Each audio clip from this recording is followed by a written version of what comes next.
क्या प्रधानमंत्री नरेंद्र मोदी इतना नहीं कर सकते? भाजपा की सरकार इतना नहीं कर सकती? ये सरकार तानाशाही की सरकार है, दमनकारी की सरकार है, शिक्षा को व्यापार बना के छोड़ने वाली यदि कोई सरकार है, भारतीय जनता पार्टी की सरकार है। हमारा लोकतंत्र अधिकार जो है, लोकतांत्रिक अधिकार है, संविधान, हमारा संविधान जो हमको बोलने की और अपने को धरना प्रदर्शन करने की शक्ति जो देता है, उसका दमन भारतीय जनता पार्टी करती है, अपनी पुलिस से करवा करती है। अब योगी जी का एक भाषण भी सुने होंगे, बयान सुने होंगे, काफी सोशल मीडिया पे चला है। उन्होंने कहा कि भाषण मत दीजिए, सोचिए उस महिला से पूछिए जिसने अपने पुत्र को खोया है। अभी आपने लखनऊ में देखा होगा अग्निकांड जो हुआ, कितना बड़ा हादसा रहा है।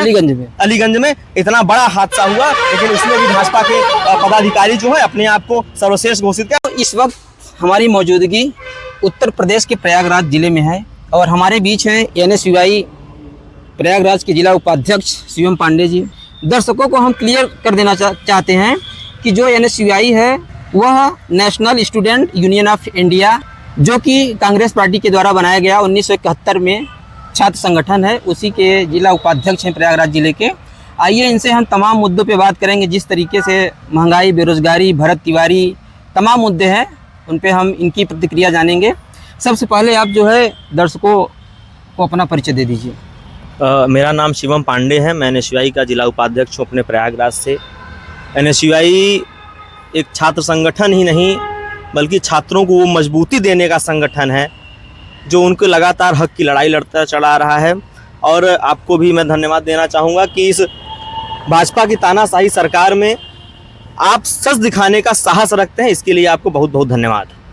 शिवम पांडे जी, सबसे पहले मेरा सवाल यही आपसे रहेगा कि जिस प्रकार से मौजूदा सरकार में पेपर लीक हो रहा है, उसको लेकर आप क्या कहेंगे और क्या यह पेपर लीक बंद होगा मौजूदा सरकार में या आपको सरकार बदलना पड़ेगा?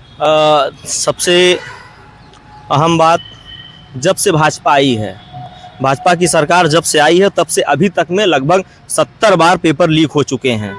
इसका जिम्मेदार कौन है? भारत का सर्वोच्च परीक्षा जो छात्र 10 लाख, 5 लाख, 15 लाख, 20 लाख खर्च करके पढ़ते हैं, अपने घर को छोड़ते हैं, नीट एग्ज़ाम का पेपर लीक होता है। नीट एग्ज़ाम का पेपर लीक हुआ, NSUI ने उसमें अलग अलग जगह पे कार्यक्रम किया, धरना प्रदर्शन किया, घेराव किया, धर्मेंद्र प्रधान का इस्तीफा मांगा, जो कि भाजपा सरकार अभी तक उसको स्वीकार नहीं की। छात्र लगातार लड़ते रहे, लाठी खाते रहे, उनको जेल हुआ, मुकदमा हुआ, उनको अपराधी बनाया गया, अलग अलग सेंट्रल जेल में ले जाके बंद किया गया।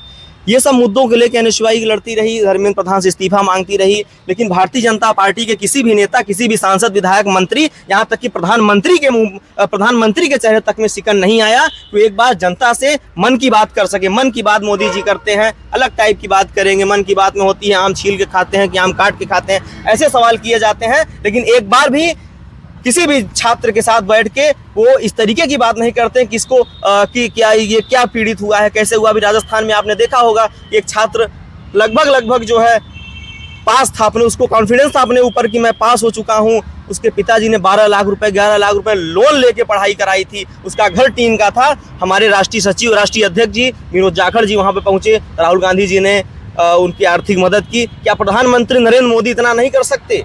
भाजपा की सरकार इतना नहीं कर सकती? ये सरकार तानाशाही की सरकार है, दमनकारी की सरकार है, शिक्षा को व्यापार बना के छोड़ने वाली यदि कोई सरकार है तो भारतीय जनता पार्टी की सरकार है। जिस तरीके से आप लोग प्रोटेस्ट कर रहे हैं कई राज्यों में, शहरों में, आखिर मोदी जी धर्मेंद्र प्रधान का इस्तीफा ले क्यों नहीं रहे हैं? रीजन क्या हो सकता है? देखिए, रीजन तो अंदर की बात है, वो ना हम जान सकते हैं ना आप जान सकते हैं, लेकिन शिक्षा को व्यापार जिस तरीके से बनाया जा रहा है, अभी 2-4-5 दिन पहले लखनऊ में राजभवन का घेराव था NSUI की तरफ से, मुझको हाउस अरेस्ट किया गया, तमाम साथियों को मेरे हाउस अरेस्ट किया गया, उनको घर में बंधक बना के बैठाया गया। क्या लोकतंत्र इतना कमजोर हो चुका है? भारत की न्यायपालिका इतनी कमजोर हो चुकी है कि भाजपा सरकार पे उंगली नहीं उठा पा रही है? हमारा लोकतंत्र अधिकार जो है, लोकतांत्रिक अधिकार है, संविधान, हमारा संविधान जो हमको बोलने की और अपने को धरना प्रदर्शन करने की शक्ति जो देता है, उसका दमन भारतीय जनता पार्टी करती है, अपनी पुलिस से करवा करती है। अभी आपने लखनऊ में देखा होगा अग्निकांड जो हुआ, कितना बड़ा हादसा रहा है अलीगंज में इतना बड़ा हादसा हुआ, लेकिन उसमें भी भाजपा के पदाधिकारी जो है अपने आप को सर्वश्रेष्ठ घोषित किया। अब योगी जी का एक भाषण भी सुने होंगे, बयान सुने होंगे, काफी सोशल मीडिया पे चला है। उन्होंने कहा कि भाषण मत दीजिए, सोचिए उस महिला से पूछिए जिसने अपने पुत्र को खोया है, जिसने अपने घर को जगता हुआ चिराग को बुझाया है। आप उसका दर्द को नहीं समझ रहे हैं, उसको बोल रहे हैं कि भाषण मत दीजिए।